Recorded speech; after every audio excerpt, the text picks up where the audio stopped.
Okay, good afternoon. This is our last session on the fourth day.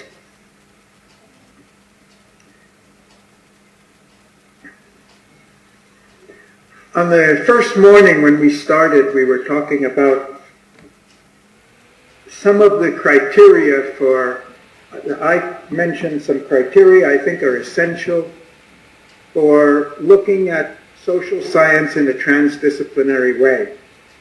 I mentioned that somehow we have to be able to include the individual in our understanding of society and not just focus on the action of collective and statistics and norms and averages, because unlike the behavior of subatomic particles, the individual human being can have a radical impact on the whole reality of the collective. I gave the example of a Steve Jobs or FDR or J.P. Morgan to illustrate this power of the individual. So somehow we have to understand what's the relationship between the individual and the society. And Winston, in his last presentation, said that Laswell, as a legal theorist, was able to trace back the exercise of power to personality characteristics of individuals. This is a very interesting line which I hope we can explore later, because it says that how power is exercised in the society is a function of this nebulous, intangible thing we call human personality, which we can't see or measure as we do our statistics. The second point that we've been discussing is that a transdisciplinary science would have to be able to marry the objective reality, which is the way we tend to look at society, with the subjective reality, whether it's the individual or the collective subjective. And I think many of the examples we discussed, like how FDR stopped the banking crisis in the US very largely by an appeal to a subjective understanding of the American population. Or in the case of J.P. Morgan in 1907, his real act was to instill trust. He didn't have any power he didn't have any official power or administrative power over the society, but he was a center of trust.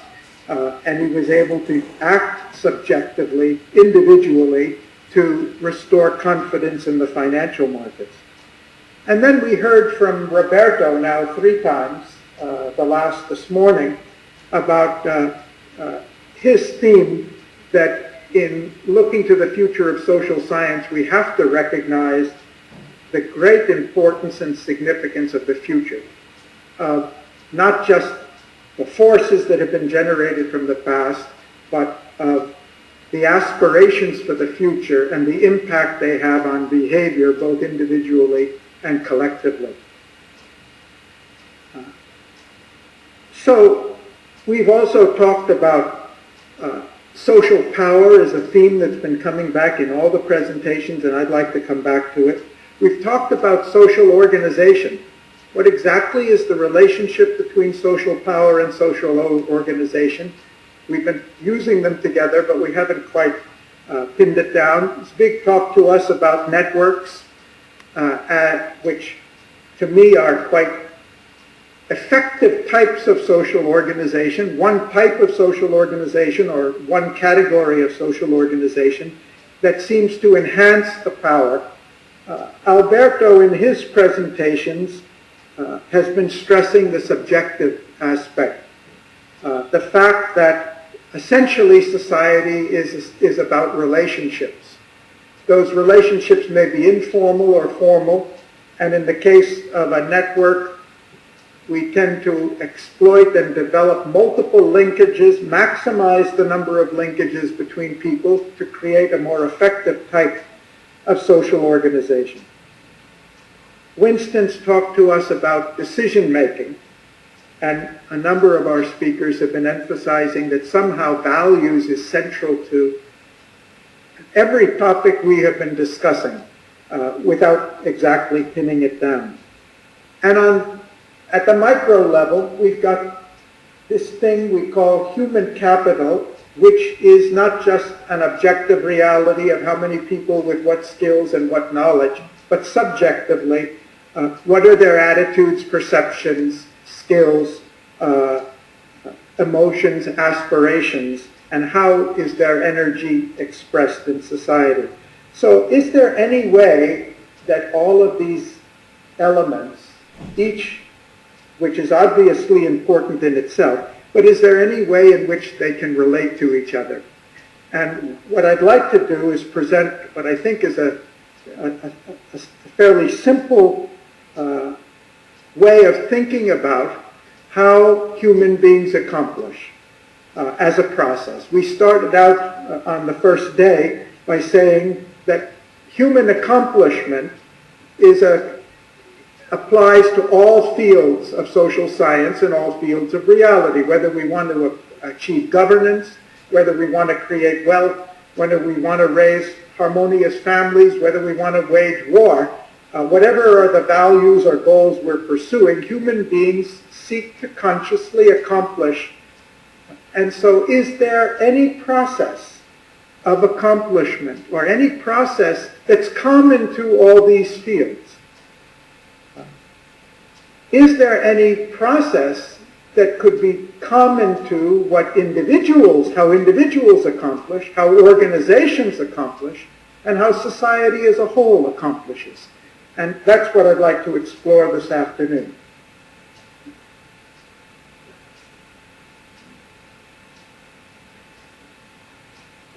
This was a slide I put up on Monday morning to kind of set a some challenging things to think about, which I'd now like to come back to. I said that human accomplishment is the result of the interaction between individuals, organizations, society, a physical environment, and the particular life circumstances in space and time. And one of the examples I gave for that was tracing the achievements of Steve Jobs from the garage in Silicon Valley in 1976 up till Apple became the most valuable corporation in the history of the world a few years ago, and looking at the interaction between the personality and actions of an individual, not just one, of course, but he was central to it. The organizations, several organizations, whether it was Apple or Next or Pixar that he created in order to do this, the society in which he was functioning, he was a product of the baby boom generation, the hippie generation. He shared the anxieties that our generation shared about machines taking over the world. He remembered the predictions of George Orwell about the totalitarian 1984 and had this almost religious aspiration to prove Orwell wrong, and so he launched the Mac in 1984 at the Super Bowl to indicate this. And there was the physical environment. Supposing Jobs had grown up in Mississippi instead of Silicon Valley, the environment where right next to Stanford, right next to Xerox Park, where kids were experimenting and playing with technology, electronics, because it was the atmosphere at the time. All these factors came into play. We also have discussed that looking for parallels or relationships between how the individual achieves and the organization develops. And I want to come back and talk about that today. And we've also been looking for commonalities between how we accomplish physically, whether it's to build a building or sail the oceans, commercially, socially, politically, artistically, intellectually, psychologically, culturally, and spiritually. And this last one was really more the subject matter of our last week's course, but Alberto talked to a number of these things, and I'd like to come back to that too. And if you raise any questions on that at the end, that would be great. So I'd like to start with a premise. We've been talking a lot about social power, and I think none of us have any trouble agreeing that as we physically accomplish physical things through a physical power, If I want to move this bottle, there must be an application of energy to set it in motion. Our accomplishments as human beings must be the result of an energy. It's obviously not the same physical energy that's moving the bottle. I would call it a psychological energy. We can call it our motivation, our desires, our aspirations, whatever those fears, whatever it is. But human beings act because when they release an energy to achieve a goal, whether it's to run away from an enemy or to attack an enemy or for love and romance or whatever else it may be. This energy, Janani in her presentations illustrated that this energy tends to be released, especially during times of challenge. When Hitler starts bombing London, it brings a Churchill to the fore, who plays a tremendous role in releasing the energy and directing the energy of a nation and inspiring the energy of a nation to resist. It comes in times of economic crisis. It comes also in response to opportunities.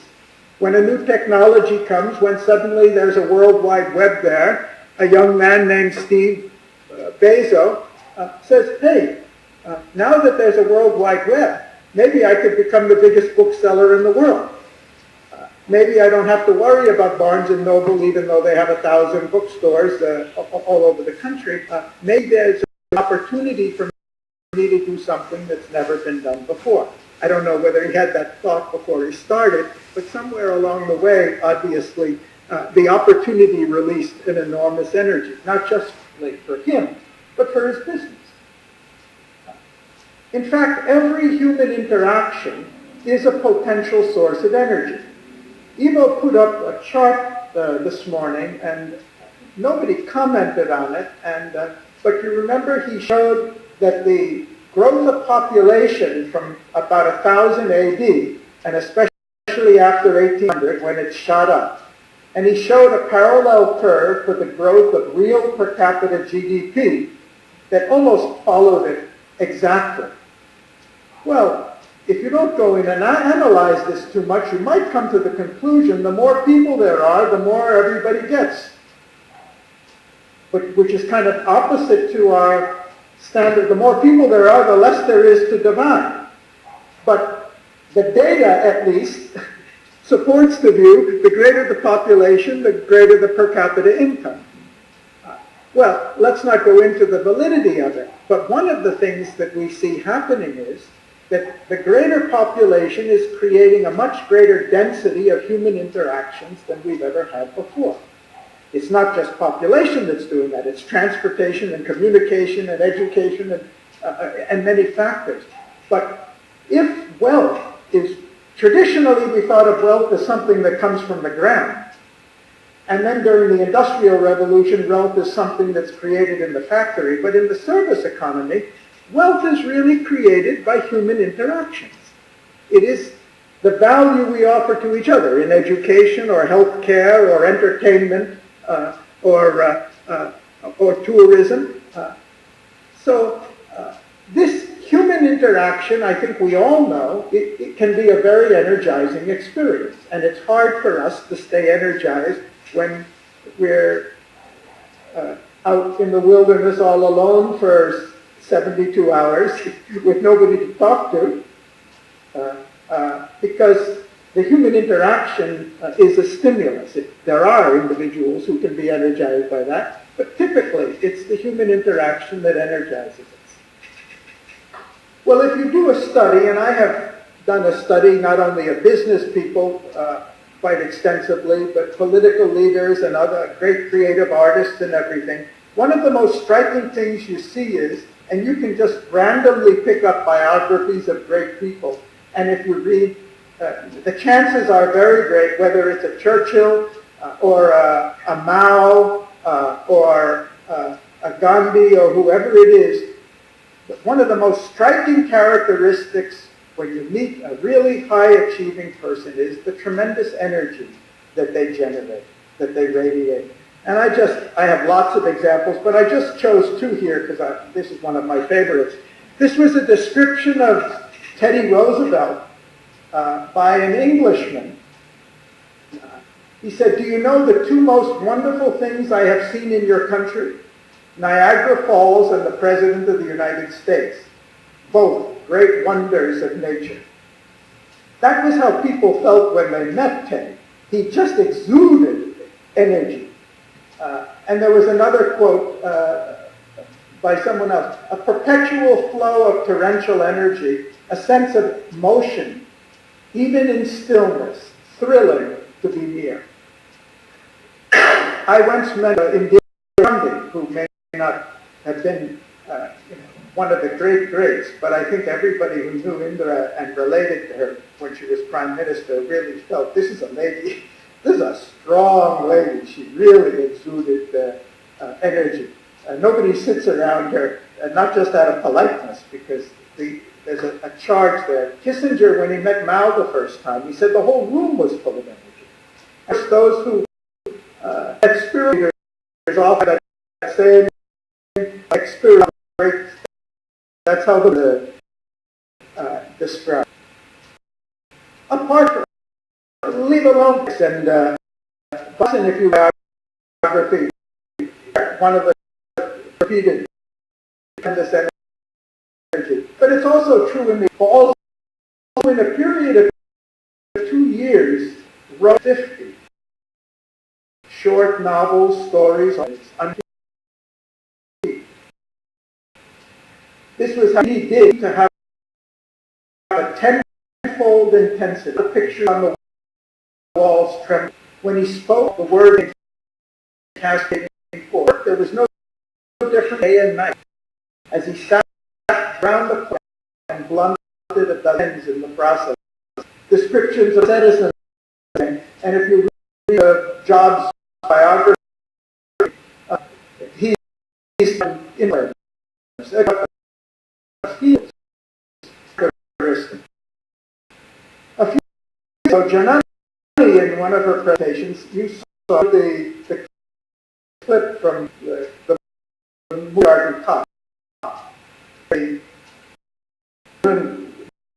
Schwarzenegger walks into the classroom trying to pretend he's a kindergarten teacher, and the kids just are in chaos, and they're just running all over the place, and he's not able to handle them. It's full of energy, but energy that's not producing anything. Energy that's just in us. Clearly, itself is not enough to achieve, to be power. But it's material from which power comes. It's not just individuals who have energy. 20 years ago, I did a study of some of the top companies. We went into Apple at the time when it was just taking off, when it was just at the top of its early curve before Steve Jobs was thrown out. We went into Intel. We asked the chief financial officer of Intel, what is it that's so different about this company? And the very first words out of his mouth are, it's the energy here. It's the intensity that makes us different. Not our technology, not our brilliant people, not the way we're managed. It's the intensity, the human intensity we've created. And these are all companies I've been into and talked to, and each of them had a very different personality. Some of them much like Coke was very aristocratic, Delta was very informal, almost family-like. Northwestern Mutual was very impressive. It was known as the Quiet Company. It's called the Quiet Company. #1 performer in the life insurance industry in the U.S. Not in size, but in terms of returns and quality by all insurance measures. And though the place is very quiet, they're so alert, they're so dynamic, they're so responsive. There's nothing sleepy about this company. They're just quiet in the way they do it. So it may express in many different ways. And then, of course, it's true of countries as well. And it changes in countries over time. When Alexis de Tocqueville first landed in America in the 1830s to inspect the prison system, he writes, he was blown away. because he could feel freedom in the atmosphere. He could feel an exhilaration in the atmosphere. Jules Verne's in Around the World in 80 Days happens to be another Frenchman. When he characterized Phileas Fogg's trip across the United States, it seemed to be a crazy place. These people do impossible things. But the one characterization he had all the way is of how high the energy level was. And as you know, de Gaulle was never a fan of America, or probably any other place than France. But when he came to New York for the first time, he wrote back saying the place is charged with energy. When I went to India for the first time in '71, and I'm sure when Ian and Edna went to Bangladesh the first time in 69 or 70, these were very, very quiet, sleepy places. You go there today and you can feel the energy. Harlan Cleveland, our former president of the Academy, who was Assistant Secretary of State under Kennedy and Ambassador to NATO, he was working on U.S. aid programs in the Far East, in Taiwan and Korea in the early 1980s. He coined it later into the quotation, a revolutionizing expectation, what he saw awakening aspirations and the social energy. And that raises a very profound perception, because we all don't have high energy all the time. People, places, organizations, countries, and economic depression is a time when the market is depressed, but people is somewhat depressed also. And that is also a time when our aspirations are high, we're dynamic, we're more bodacious. So what we measure reflects something of social psychology of time. Where does it come from? A constant theme that's back in our talking about the importance of the future. Perceive opportunity in the future. The more it seems positive to us, the higher our, the greater our energy, the greater the energy that's released. In times of threat, when we really perceive a great threat, and of course one of the ways that humanity is handling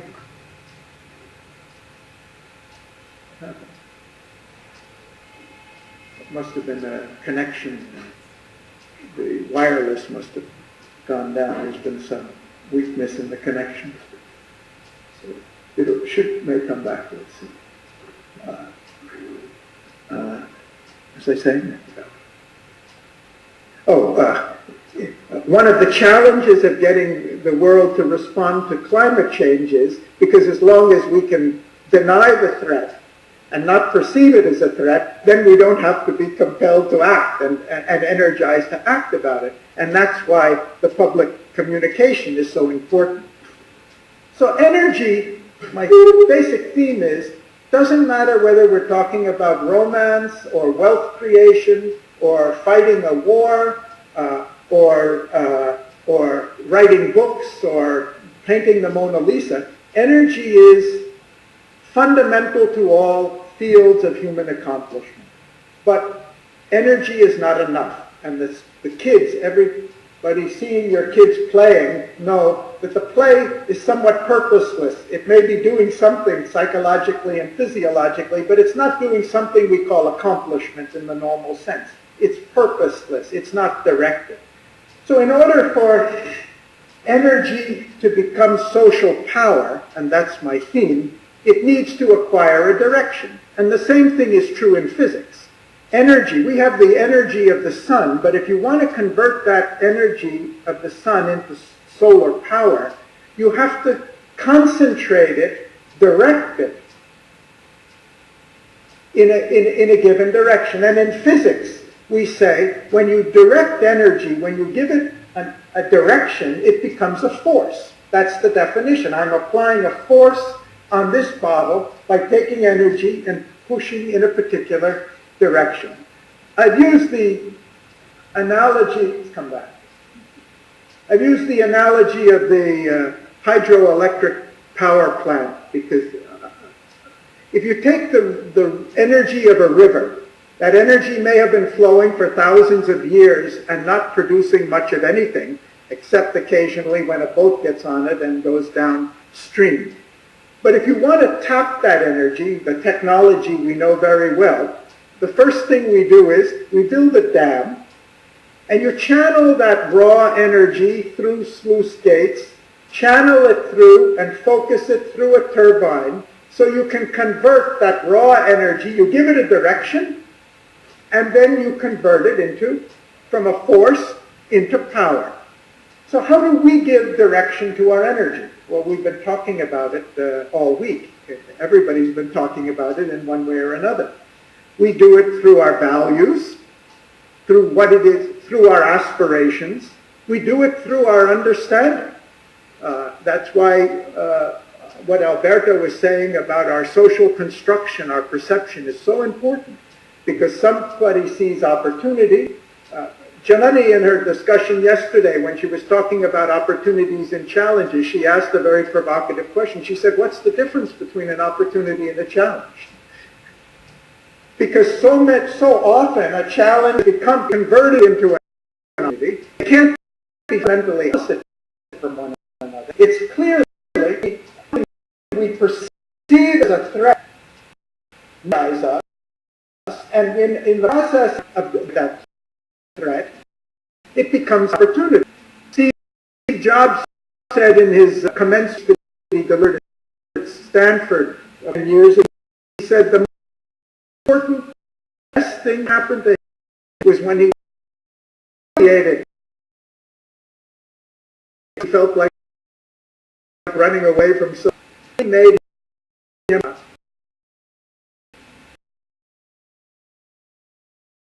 that he needed, and 14 years later, they invited all, and he says it's that apparent converted into a positive strength for him. People who have accomplished at a high level, doesn't matter.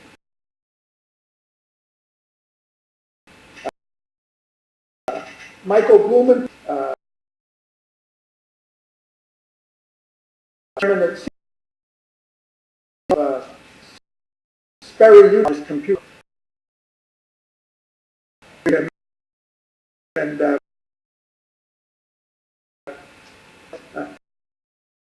an interview potential executive is making Shanghai. When he was a youngster, they had escaped from Germany. Jewish family had escaped from China, and the Japanese came in, and he was thrown in camp. He had to literally 5 years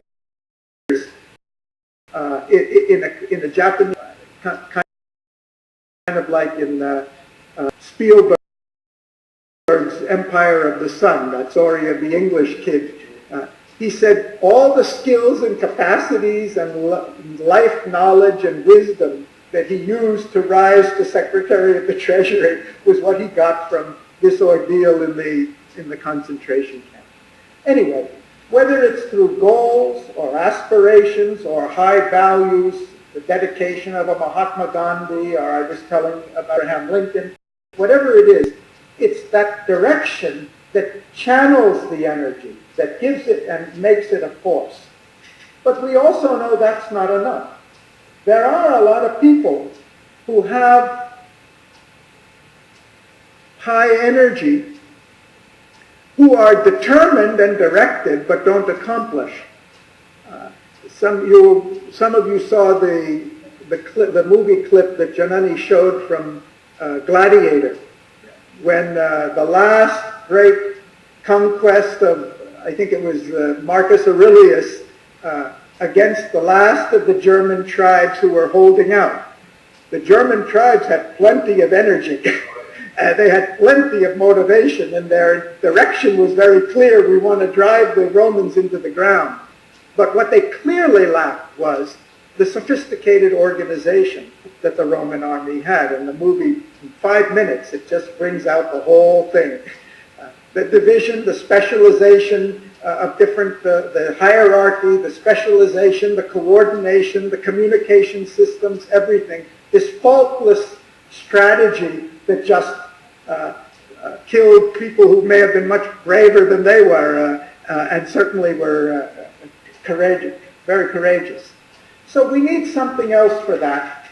It's organization that translates human energy into social power, whether it's power for production, or power for creation, or power for research, or power for transportation, or whatever it is. And here's where networking, and what this big presentation on networking shows, there are all levels of human organization. There are formal and informal. We could, if we had the sophisticated tools, we could rate the effectiveness of our social organization.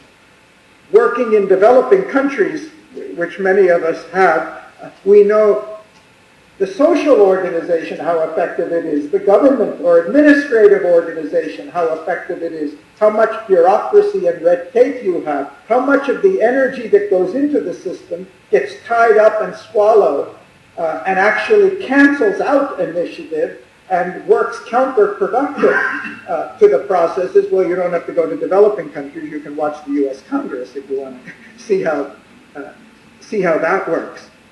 But organization at all levels, whether it's the organization of my individual life or the organization of a company, which is what I do. I go into companies and look at how they use their energy and see how much of that energy is wasted or is working at cross purposes or simply not utilized or is in conflict, either duplication or outright conflict, sometimes competition. Instead of being channeled and or uncoordinated, so the left hand and right hand literally don't know what the other one's doing, and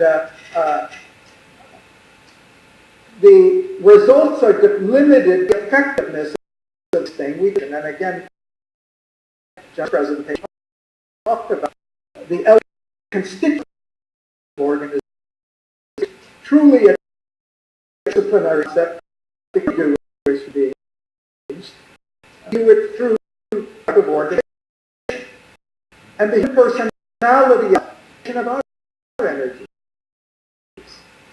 When we talk about it, this is a who's really got, he knows what he wants. This is an opportunity. Every minute he knows or she wants versus a. And it's a psychological, you can't see it.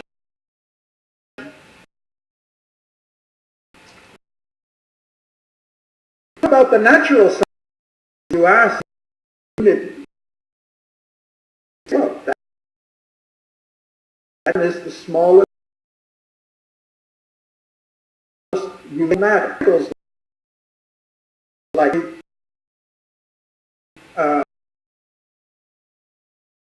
so the finite of mass are if you talk, still say the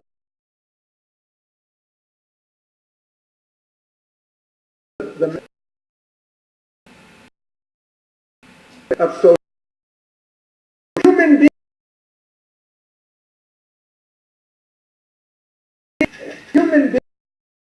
being is social science about human the unit as act of accomplishment. It may be the act to model, or it may be the act of a meal, starting a company, or whatever it is. And we can break down our work. know that acts themselves are a microcosm. Like the atom can be subatomic particles, require many other things. We know our acts are composed of the ideas, the intentions, the feelings, the attitudes, the sentiments, the information we have, the skills we have, all of this coming together, expressing in a coordinated way for a particular act. And we link acts together. We link acts into chains, which we call an activity. I'm cooking. It's a series of acts. We link it into systems where we build in a knowledge or a repetitive or a feedback structures into it. We link these acts and activities and systems into functions. You're a manager. You're in charge of the night shift and managing all of these functions. And we build organizations at the level of a family or a department or a company or a government or whatever it may be. Every social organization is built up from different levels of these acts, whether it's on the internet or it's at home. I like to think of organization like the turbines in a hydroelectric power plant that take the energy that's now been directed as a force and transform it into a usable power, because we don't need a high energy beam of water.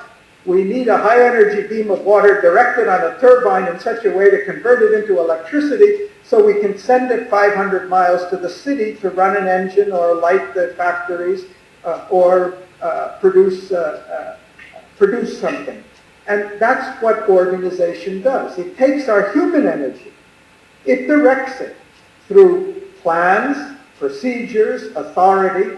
It channels it through systems, through specialization, through functions, and it coordinates it so that the human energy can be applied, mental energy, psychological energy of the enthusiastic sales staff, the physical energy of the people who physically are doing work, in order to produce a result. We are transforming the raw energy into power. What type of power? It may be economic power. It may be the power of a very popular singer who creates popularity by it, or an athlete who achieves great physical feats. It may be the power of legal acumen of a judge or a lawyer. It can be the power, the creative power of a Leonardo or a Balzac or in any field of art. It can be the power of a scientist, an Einstein, or a great genius, a Socrates, whatever it is. But we're all doing the same thing fundamentally. We're releasing our energy, directing it, channeling it, and expressing it in a concentrated way for a particular purpose. It's either the organization of my personality doing it individually, or it's the organization of a company that takes the energy of 5,000 people and does it, or in any organization for that matter, or the organization of the society, which is doing it all the time, providing systems and institutions to help us use our energy more effectively. Back in 1927, Willard called it that. His wife Annie from Utah, they're more to Washington, opened a fast food restaurant, investing their $1,000 in savings. And after a year, Annie was doing the servers, and I think Bill was doing the cooking, and between the place, and it was successful. And after successful, they opened up a restaurant a mile. By 32 fast food restaurants, you see, and he's growing and expand. Of course, one of the custom table have all the food. Everything is sick. A workers, and supervisor if he were there, that he could buy for his set, drive it, and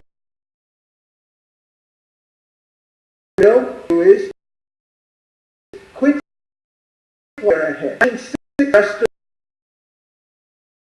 each other. What are going to do? Then by the you're going to buy. You're going to come back here for the. I've seen over and over again. Then you're thinking about the maximum you can do, and if you try to stretch beyond this, end up closing everything and losing everything. Well, fortunately for the narration, the sense he didn't the lawyer. The 6th, sure enough, he opened the 20th restaurant, not just in Washington, but all the way up and down the east coast of the United States. And how did he do that? He did it by building an organization. And he did that by saying that everything I'm doing now, I have to be able to get somebody else to do. I have to be able to teach somebody to do it. I have to design a system to be sure that they're doing it. And so what he did was he spent his time recruiting new managers, going and negotiating with the bank for new loans, going and negotiating with suppliers for better deals on the raw materials, on the food, and also looking for new locations to open a new one. By 1937, the first commercial airline flights were moving out of Washington, D.C., and they had some pilots and crew members coming by his hot shop to buy coffee and sandwiches on the flight. And so Bill said, "Why are you coming here? If you want coffee and sandwiches, I'll bring them to the plane." And he started what became the first of the first airline catering business in the United States. And of course, airline catering, he couldn't do it just in Washington. He had to do it in Boston, where the flight was landing, and in Newark, and in Atlanta, and other places. And he was expanding into a whole new business. Not exactly a whole new business, but really a different business. And so he needed somebody to be the executive for his entire fast food chain, and another buddy who was going to be in charge of his airline catering business. Then after the Second World War, when his son was growing up, they said, I think the real future is in hotels. And they launched the first of their hotels, a completely new business. And when we went into Marriott, it was in '84, they were opening that year the first of what became known as their courtyard hotels. And their plan was to open 300 hotels across the United States in 1 year. Now the problem was, everybody considered that there's only one man with the genius enough to pick the right location for a new hotel. So that was Bill Marriott. So, Bill, you've got to come to Denver, you've got to go to Tucson, and you've got to go to Santa Barbara and see where the location should be. He said it's absolute nonsense. Any fool can choose a good location if they know what to look for. And he wrote it down, and he taught them how to do it. And he had a whole department doing that. What I'm trying to illustrate is that organization is not just some abstraction out there. The organization he built, the Marriott Corporation, which is now what, I don't know if I wrote it somewhere, it's about $15 billion or more.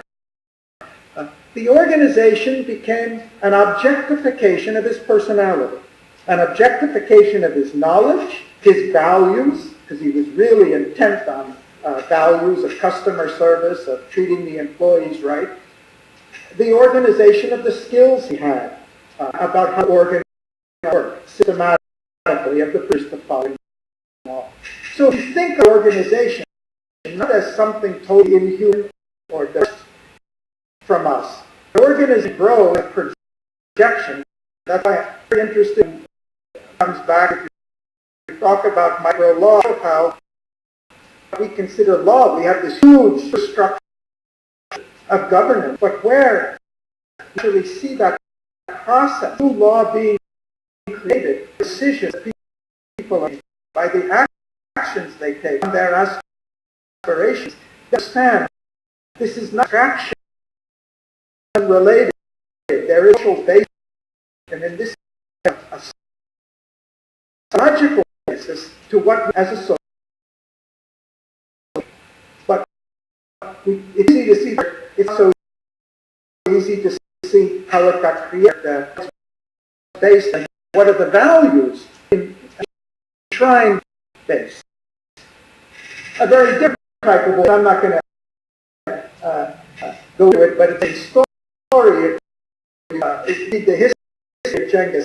His father was the leader of a small Mongolia, maybe 1,000 people, 100 families. His father died, and 4 kids and a mother, and the next guard threw them out of the family because he didn't grow up and contend and claim the right to leadership, the right to be the next Khan. Well, throwing people out of a time was just akin to way that a group of 4 people live on their own. Any group of 3 wandering warriors could come and take everything you have, take your animals, kill you, drag away the women. There was no way to survive, so he was sure he was condemning them to death. Somehow they hid for years in the mountains, and then when Genghis and his brothers grew up, they went and found some other families hiding in the mountains, hiding from the tribes, and he created a new tribe out of those, and first brought it up to 30 warriors, and then 300 warriors, and then they conquered their first tribe, and pretty soon he had 3,000 warriors. His father only had 300 when he was the Khan, and he grew that up until the time where he had a few 100,000 warriors, and he had built a military organization that conquered everything from China, throughout China, all the way to the borders of India and down into Europe.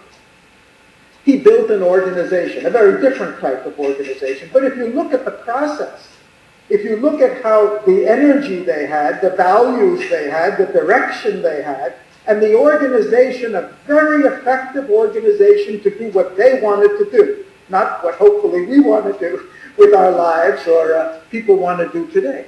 But he had an organization capable of accomplishing that. So what does organization do? It multiplies the interactions, the interchange, and the networking between people to make it more effective. Language is a basic human organization. It's an organization, it's an arrangement. When I use the word sand, you know what I mean. When I say yes, hopefully you, or no, we know what it means. It's an organization of sounds with shared meaning that enables us to network with each other. And if we didn't have language, we'd be very ineffective in networking and building our capacities. What is market? Market is a place where people who want something and people who have something to give come and exchange there. Otherwise, you have to go door to door, village to village to find somebody who wants what you have or somebody who will exchange with you. The market is a way to improve that networking. Money, of course, is a tremendous networking tool because instead of having barter where we have to exchange with somebody who has what we want, we can exchange for money and exchange with anybody and then convert that again back into some other goods and services. So money facilitates great networking. Thanks for coming and being with us this week. I know you have to catch your bus, so safe travels.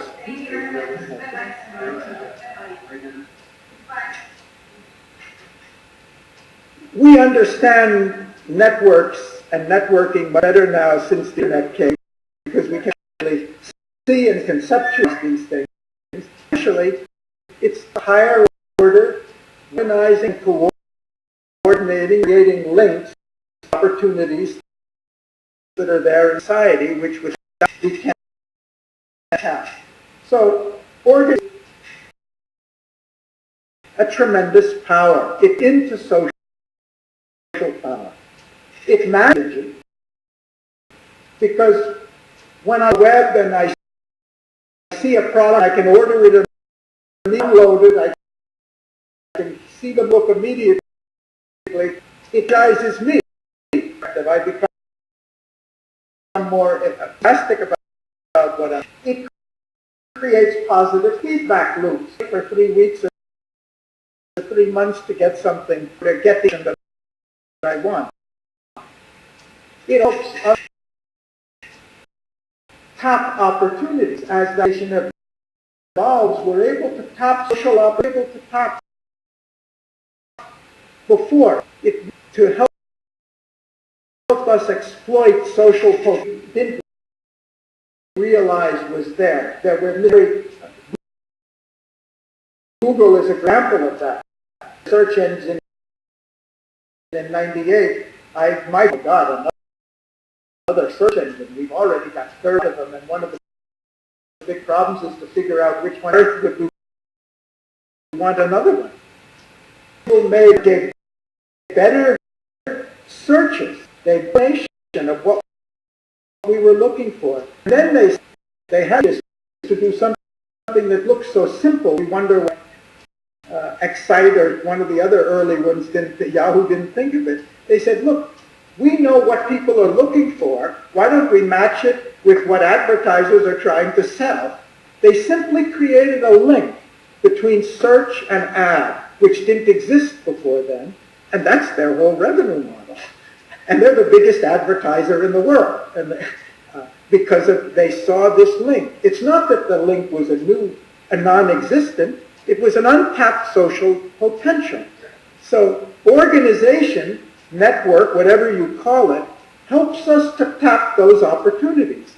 Today, if you happen to be a collector of rare cameras or rare beer signs, I've heard, in North America, you put that beer sign up on eBay and you'll find, sure enough, there's somebody in the world as crazy as you are who also collects beer signs and doesn't have this one. And he's willing to pay for it. It makes this linkage possible. That's what organization does. But organization does something else. It helps us develop as people. Because we can't all learn to do everything. It can give us a capacity to specialize in what we really do well. And going back to Apple when it was just two people, Steve Jobs and Steve Wozniak, Jobs was not an engineer. He was not technically competent. Wozniak was almost a genius, a technical genius. He's the first one who connected a typewriter, a keyboard to a TV monitor and typed the sentence and had it come out there. He was the first one. He was the one who developed the microprocessor and the language, the programming language for the Apple II, the Apple I, II, that really made Apple the success. But Steve Jobs, Wozniak didn't even want to be in business. He was going to give this stuff away. He was a hobbyist. It was Jobs that said, no, we're going to create a company, we're going to make money, and he was a marketing genius. And he knew how to package things, he knew how to sell them, he knew how to hype them. It was the combination of these two. So organization enables us each to specialize in what we can do well or develop specialized capabilities, which means it helps us to more fully utilize our human potential, our human capital potential. There's one more step in this link of this process, and that's skills. What are skills? You see a small child, put him on a bike for the first time, or give him a pen or a pencil and ask him to write, and you see the hand can't give the motion properly. It draws in some big way. It can't draw a circle, which I can't either probably, but if he tries the bike, he's shaking all over. What is a skill? A skill is we acquire a mastery over the energy, our physical energies, so that we can direct them and control them and apply them in a particular way. And I can put the dot or where it should sign my name, exact on the line, to control the energy at the level of the individual. And we have types of skills, physical skills, relational skills, which I think we all know are among the most difficult. How do you organize work? How do you motivate others? How do you judge other people? Psychological skills, social skills for inaction. Whether it's the technical need or the problem I was held this morning.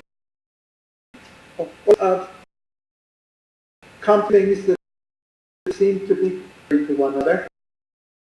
We haven't been able to overcome the contradiction or the compartmental thinking that we got in training. So skills are a way that we channel our energy effectively. And there's a way, and in everything everyone says, we come back to the importance of attitude. We all agree on it, but really thought about is it related to power or social energy or the direct knowledge. I don't know how many of you I know that you're drawn through New York City. You go from north to south, you go to the night or on the weekend, little traffic, your speedometer 35 miles. You go down theoretically 30, 40, 50 blocks, intersection, 30 or 40, 50 lights never stopping because the lights are synchronized for that. But if you try to go fast or too slow and you get out of sync with the lights, you may end up stopping 30 or 40 intersections. Or if the traffic is not obeying the rules and the guys coming from the cross intersections are going into the intersection when it's yellow and blocking the way, so you have to slow down, it throws the whole thing off, and instead of having all green lights, you end up with all red lights. And well, that's what our attitudes do. Our attitudes are like the switches, the micro switches that turn on the energy flow or turn it off. If I have a positive attitude towards a person or towards an action or towards an event, my energy gets released. Oh, that's an opportunity. If I've got a negative attitude, for whatever reason it is, the energy doesn't flow. There's no accomplishment there. There's no possibility of accomplishment there. So if skills really relate to more the physical side, our psychological energy is channeled through our attitudes. But it's still the same process. If the attitudes say go, we release our enthusiasm. If the attitudes say no, we say, that's not for me. This is not interesting. I don't trust that person. I don't believe in this. I'm sure there really is no such thing as global warming. It's all a fraud.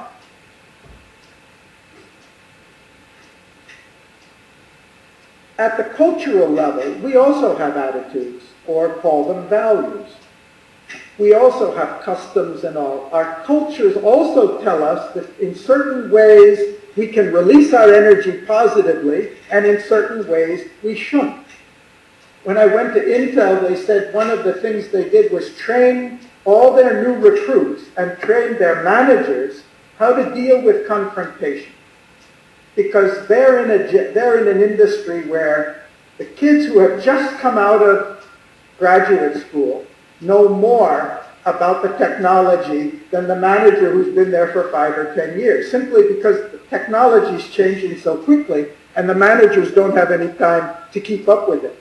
So they train their managers how to listen, how to interact with a young kid who tells you don't know what you're talking about. And without losing your cool, without losing your authority, in a way that you can constructively get the knowledge that he may really have without freezing the whole organization. Well, our culture does that. It tells us it gives us certain behaviors to work effectively with each other, and of course, according to the society, it also prohibits many behaviors and says, no, women, you belong in the kitchen, girls shouldn't go to school, or whatever, or your skin is a particular color, or religion, whatever it is. But it's doing the same thing. that we do in an organization or we do in ourselves. It's doing it at the level of the culture. It's in a more subtle frame. So, we've got human energy. We've got operations, goals, direct organization, our personal organizationally, and the organization of our businesses, NGOs, society, and culture that channel that energy and explain through the skills and attitudes. Imagine you have a 1,000 power plant 6 miles from here, and it's bringing this huge amount of energy to the city, and get some light in the projector or whatever it is. Ultimately, the tiny little filament in the bulb, incandescent bulb anyway, or the tiny little in the chip, as to whether we are able to add energy and convert it into results. That was so the skills and attitudes would be in each moment, in each expression. You lack a skill or you lack the attitude, energy may go to waste, but have. So this is a way of conceptual, just a energy is given, it becomes a force, it flows through social organization, it becomes power, and it's channeled through skills and attitudes to get results. I've spoken for enough time. I was going to give you the example of George Washington during the American Revolution to show how the personality of an individual, the values he had, the knowledge he had, the motivations he had, how he was able to make an imprint on the American Revolution and the values of the American society, why he got selected as President of the United States. Just I'll give one illustration, when he was the Commander-in-Chief of the Army and his militias were starving because there was no food. They were in the middle of the winter in Valley Forge. They didn't have shoes, but there was snow everywhere. They didn't have blankets. Half of them were walking around in half garments. And the Congress was paralyzed and said, there's nothing we can do. We can't give you money. We can't give you clothes. Sometimes they didn't even have bullets for the guns, or they didn't even have guns. And he managed to keep this army together, and sometimes the militias went out and raided nearby farms and everything, and he absolutely refused to allow the militia to take the private property of the citizens, even when some of them were selling and profiteering by selling to the English. The result was he had a value that the military must be under the command of the Congress, of the legislature. It was a personal value of his. People thought he was crazy to insist on this value. Your army's at stake. And it developed, and he followed it over years.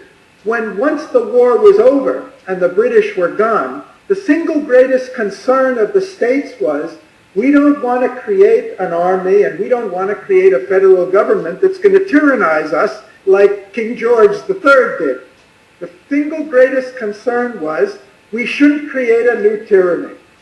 And they finally decided there's only one man that we can trust with the job, who's a man who's already proven that no matter how much power he has, he refuses to use that power, he refuses to exercise that power without the constitutional authority. And that became the basis for not just what's written in the Constitution, but that became the basis for constitutional power in the U.S., that the military doesn't assert itself against the authority. And I'll just end with a side.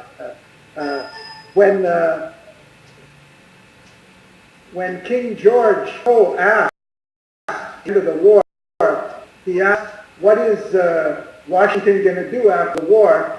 He was told that Washington's plan was farm and become a farmer was true. George said that he the greatest man in the world. His greatness was not winning wars and win that many battles. He's not a great military leader in terms of energy. He managed to keep the army together and instill his values in that. And this really was his greatness, that he valued something that had tremendous self. I hope that I'm able to connect. I've been trying to a lot of different and put them together. Not say that this is a complete concept, but I think that this promise alone ties together with all fusions hearing from convinced me that the basis for at society in a trans-disciplinary way and under process that are common to our political, social, and other fields of life. And I'm very encouraged. I've heard so far others that work on this, that we come up with something substantial. Comments, questions? Yeah, very interesting. I think the way you highlight is the energy, and the outcomes of all the examples are very positive. I think today there is extraordinary commitment, extraordinary strong values, extraordinary social capital, real understanding to achieve its Islamic State. Mm-hmm. So the question then is, what are the mechanisms by which we get the best out of that and not the worst? Another example is the Marriott example. Who knows, maybe it would have been the right answer to say you can have no more than 7, because somebody else might have done that, and somebody else might have done that, then you might have ended up with many more people being employed than moving into a consolidated... You mean the right answer for the society? The invisible, it's where do we get the invisible hand from to direct this and channel positive energy into positive outcomes, and not channel them, which is what is happening today, well, in retrospect, into less than positive outcomes. Well, those are great questions. Those are really great questions. Let me try a few of them, if I can remember them all, because I like them all. You're absolutely right. The same process works for the Islamic State. I'm only talking about how human beings achieve their goals, not necessarily the best goals for humanity. This is the process we've been using, and that's why it's part of a process. And that's why I didn't mean to imply that we should all be free to do anything we want and release our energy, because then the mafia would be everywhere and we'd have chaos everywhere, or we'd have Genghis Khan everywhere destroying things. I was trying to show the source of the social power. But the other side of this is the side that Winston was talking to this morning, is how do we direct that power, not just for the benefit, perceived benefit of myself at the moment, but for the perceived benefit of the whole society. And there's where values are so critical. And there's where institutions that do what I'm doing individually, our social institutions have to do to channel the social energy and give that a direction which is sustainable and fulfills the goals of everyone. And absolutely, absolutely. And so you're right, very right to say that, because I was giving examples, at this level. Alberto, there's another side to this, and Alberto made a beautiful presentation on Monday about empowerment and disempowerment according to the social construction of reality that we have. And the social construction of reality that the Islamic State has is that we have to destroy the enemy, which means anyone who's not a Sunni or whatever it may be, and put the women back in the kitchen. And therefore, the results we get from our accomplishment can't be better than the perception of reality we have. In fact, Alberto said, science doesn't study reality, science studies the way we construe reality. And how do we create? His whole presentation was about how do we create individuals who have a more positive, more constructive view of reality and are able to channel their energies more positively. And he talked about, because he's a Rogerian and worked with Carl Rogers, and that's what he's done for 30 years, he talked about the social atmosphere and education that we, in order, that's at the individual level. Social level, what is society? That's the topic that we're grappling with in these moments. What are the values? That's why your initiative at Bristol was, because values are just values. What are values sustainable? What are the socialization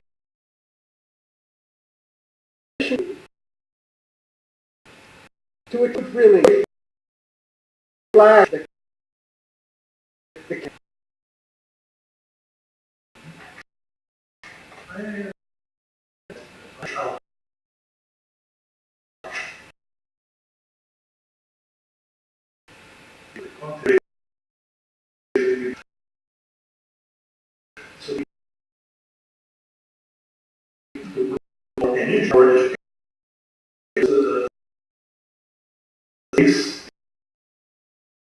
which is very key to you.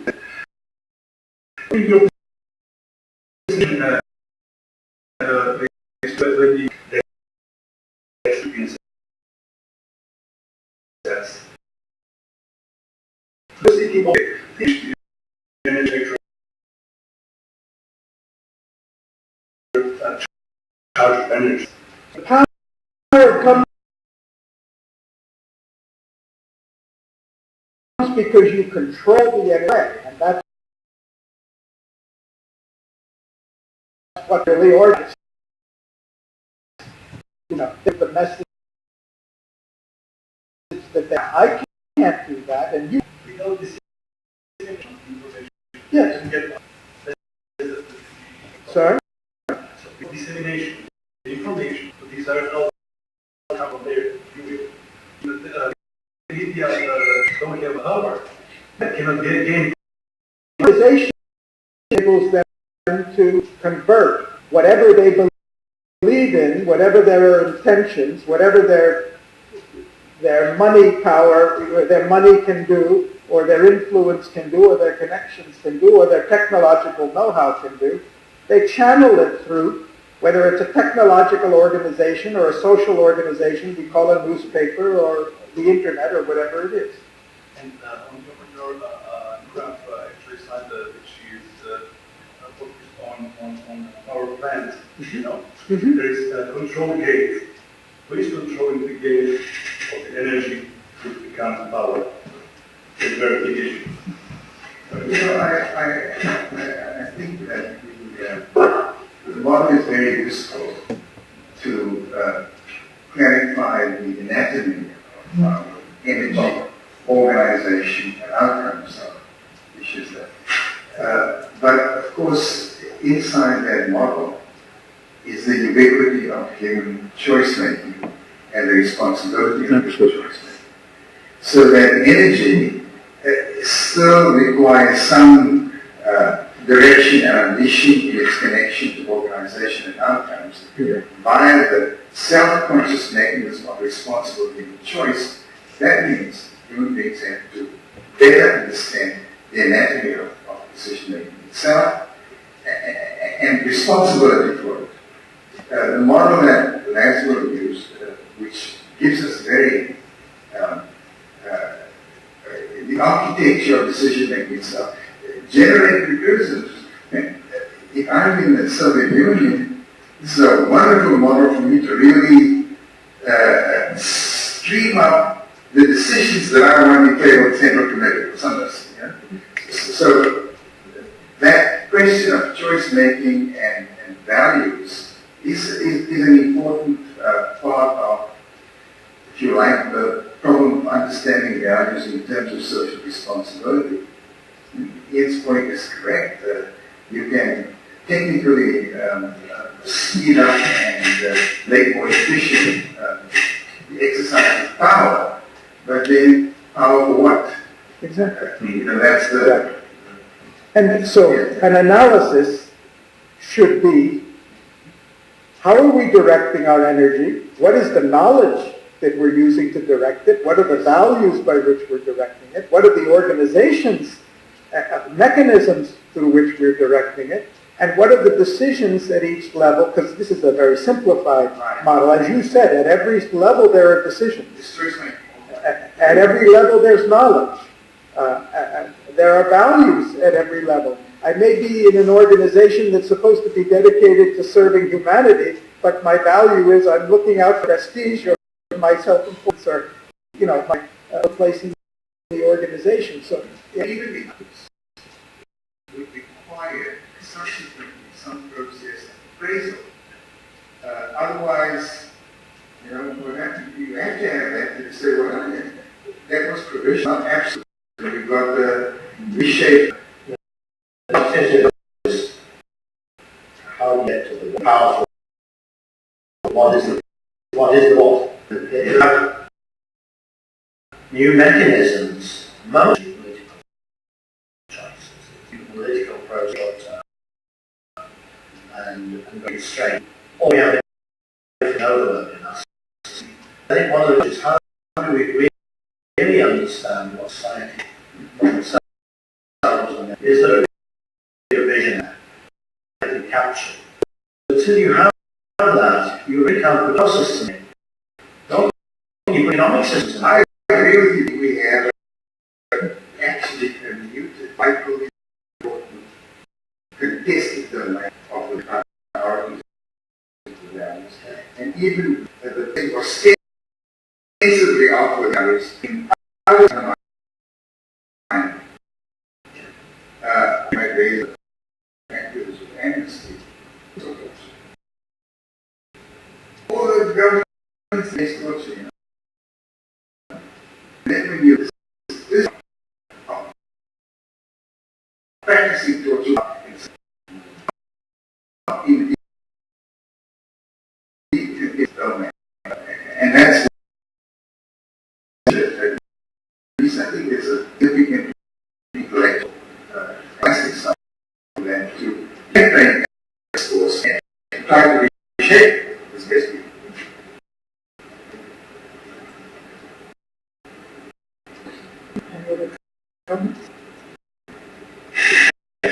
Okay, we're done today then.